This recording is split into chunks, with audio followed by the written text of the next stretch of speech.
স্বামী শারীরিকভাবে অক্ষম হলে স্ত্রীর করণীয় কি? ইবাদত করি কিন্তু কিছু পাপ ছাড়তে পারছি না, কি করণীয়? কাউকে শয়তান বলে বকা দিলে কি গুনাহ হবে? আমি আমার জীবন নিয়ে চিন্তিত, সারাক্ষণ নিজের মধ্যে হতাশা কাজ করে, কিভাবে হতাশামুক্ত হতে পারি? পরামর্শ। পুরুষদের লাল এবং হলুদ জামা পরিধান করার বিষয়ে বলবেন প্লিজ। প্রতি মাসের আয়ের কত অংশ সাদাকা করা উচিত?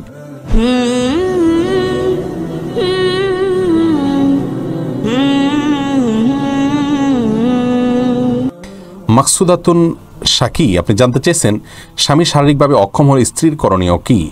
বোন, যদি স্বামী শারীরিকভাবে অক্ষম হন তাহলে সেক্ষেত্রে স্বামীকে ট্রিটমেন্ট করিয়ে যদি সুস্থ করে তোলা যায় আলহামদুলিল্লাহ ভালো।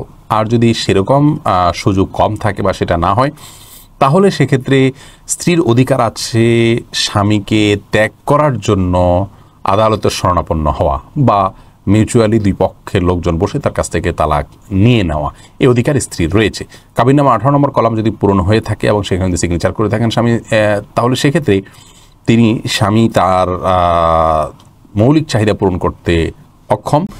এটার ভিত্তিতে, এটার যদি শর্ত উল্লেখ থাকে তাহলে এটার ভিত্তিতে তিনি তালাক গ্রহণ করতে পারবেন, তালাক দিতে পারবেন না, তালাক গ্রহণ করতে পারবেন। অর্থাৎ এক কথায় তিনি বিচ্ছেদের চিন্তা করতে পারেন, তবে তার আগে ট্রিটমেন্ট এবং তাকে সুস্থ করে তোলা এই বিষয়গুলোর জন্য পদক্ষেপ নেওয়ার অধিকার তার রয়েছে। আপনি সজীব প্রধান জানতে চেয়েছেন ইবাদত করি কিন্তু কিছু পাপ ছাড়তে পারছি না, কি করণীয়?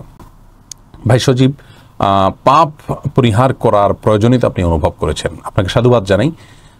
আপনার এই অনুভূতিকে, আপনার চেতনাকে আল্লাহ তাআলা আপনাকে জন্য বিনিময় দিবেন ইনশাআল্লাহ। পাপাচারগুলো পরিহার করবার জন্য পাপের পরিবেশ থেকে সরে আসাটা প্রয়োজন। সেই সাথে নেককার মানুষ যিনি পাপগুলো করেন তো না, বরং আরও বিভিন্ন পাপ থেকে বেঁচে থাকার জন্য আপ্রাণ চেষ্টা করেন এবং তিনি মুত্তাকি, পরহেজগার, আল্লাহ ভীরু, হারাম থেকে বেঁচে থাকার জন্য জীবনপণ লড়াই করে যান, এরকম মানুষদের সংস্রবে থাকা, এটি পাপাচার থেকে বেঁচে থাকার জন্য খুবই প্রয়োজনীয় একটি কাজ। আল্লাহ বলেছেন ইয়া আইয়ুহাল্লাযীনা আমানু তাকুল্লাহ ওয়া কুনু মা'আস সাদিকিন, তাকওয়া অবলম্বন করো ঈমানদাররা, আর সেটার জন্য সাদিক যারা সত্যবাদী, যাদের কথা কাজে মিল আছে, একনিষ্ঠ আল্লাহর খাঁটি বান্দাদের সাথে তোমরা থাকো, তাদের সান্নিধ্য অর্জন করে এর মাধ্যমে আমরা ভালো হতে পারবো ইনশাআল্লাহ বিইذনিল্লাহ। সেই সাথে আল্লাহর কাছে দোয়া করবেন, বিভিন্ন রকমের দোয়া আছে নিজেকে নেককার বানানোর জন্য। আল্লাহুম্মা আতি নাফসি তাকওয়াহা, আল্লাহ আমাকে আপনি, আমার নফসকে, আমার প্রবৃত্তিকে আপনি তাকওয়া দান করুন। ওয়াজাক্কিহা ওয়া আনতা খায়রু মান যাক্কাহা, এবং এটাকে পরিশুদ্ধ করুন, কারণ আমার অন্তরকে, আত্মাকে পরিশুদ্ধ করার জন্য আপনার চাইতে উপযুক্ত আর কেউ বেশ নেই। তো এইভাবে আল্লাহর কাছে দোয়া করতে পারেন।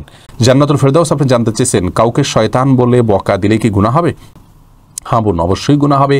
আপনি কাউকে শয়তান বলে বকা দিতে পারেন না, কাউকে কাফের বলা, কোনো মানুষ কখনো শয়তান হতে পারে না, এত খারাপ হতে পারে না। যে যত খারাপ না তাকে তত খারাপ বললেন আপনি। কেউ চুরি করেন, আপনি তাকে চোর বললেন, এটা যেরকম অপরাধ হবে কাউকে শয়তান বলা একই রকম অপরাধ হবে, এটা জায়েজ নাই, নিষেধ রয়েছে হাদিসে। শাহিদুর রশিদ শাবলু আপনি জানতে চেয়েছেন আমি আমার জীবন নিয়ে চিন্তিত, সারাক্ষণ নিজের মধ্যে হতাশা কাজ করে, কিভাবে হতাশামুক্ত হতে পারি? পরামর্শ চাই।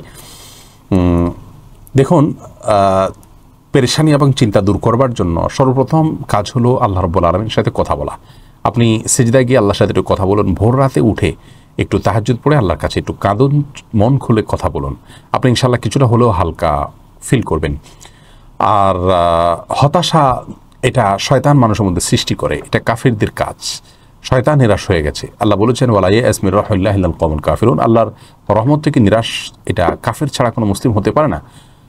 অতএব হতাশা থেকে নিজেকে বাঁচিয়ে রাখার জন্য সংগ্রাম করা, নিজেকে আশার আলো দেখানো বা আশাবাদী হওয়া, এটি আমাদের ঈমানের দাবি। সেই জায়গা থেকে আল্লাহর প্রতি ভরসা রাখার জন্য আপনি কোরআন আয়াতগুলো পড়তে পারেন, বিশেষ করে যে আয়াতগুলোতে আল্লাহ রাব্বুল আলামিন ভরসা দিয়েছেন আমাদেরকে, সেগুলো আপনি বেশি পড়তে পারেন অর্থ সহকারে বুঝে। আর দুরূদ বেশি করে পড়তে পারেন, ইস্তেগফার বেশি করে পড়তে পারেন। আর যেটি শুরুতে বলেছি সে আমলটি করবেন, ইনশাআল্লাহ আল্লাহ তাআলা আপনাকে হেফাজত করবেন। নামাজ পড়ে খুব লম্বা দীর্ঘ রুকু সিজদা, খুব সময় নিয়ে নামাজ পড়ে আল্লাহর কাছে দুহাত তুলে চোখের পানি ফেলে দোয়া করবেন, ইনশাআল্লাহ আপনি কিছুটা হলেও ভারমুক্ত হবেন। তাকে ইসলাম জানতে চেয়েছেন পুরুষদের লাল এবং হলুদ জামা পরিধান করার বিষয়ে বলবেন প্লিজ। লাল পোশাক পুরুষদের পরা যায়, সেখানে এটা নিয়ে মত পার্থক্য আছে। নবী সাল্লাল্লাহু আলাইহি সাল্লামের গায়ে একবার একটা লাল জামা ছিল, সে বর্ণনা আলোচনা জায়েজ বলেন। আবার অনেক হাদিসের আপনার জাফরান কালার এবং জাতীয় কালার পরতে নিষেধ করা হয়েছে, এবং লাল কালার ঘরে বিভিন্ন বর্ণনা আছে, সেগুলোর ভিত্তিতে অনেকে নিষেধ করেছেন। এই বিষয়ে আলাদা আমরা আলোচনা করব ইনশাআল্লাহ বিইذনিল্লাহ। সোনিয়া শারমিন স্মৃতি আপনি জানতে চেয়েছেন প্রতি মাসের আয়ের কত অংশ সাদাকা করা উচিত। বোন সোনিয়া, আয়ের নির্দিষ্ট কোনো অংশ মাসিক সাদাকা করার জন্য ইসলাম শরীয়ত আমাদেরকে নির্দেশনা দেয়নি। যতটুকু তৌফিকে কুলায় আপনি যতটুকু সাদাকা করলে আপনার উপরে প্রেশার হবে না ততটুকু আপনি সাদাকা করার চেষ্টা করবেন, সেটাই আপনার জন্য উচিত।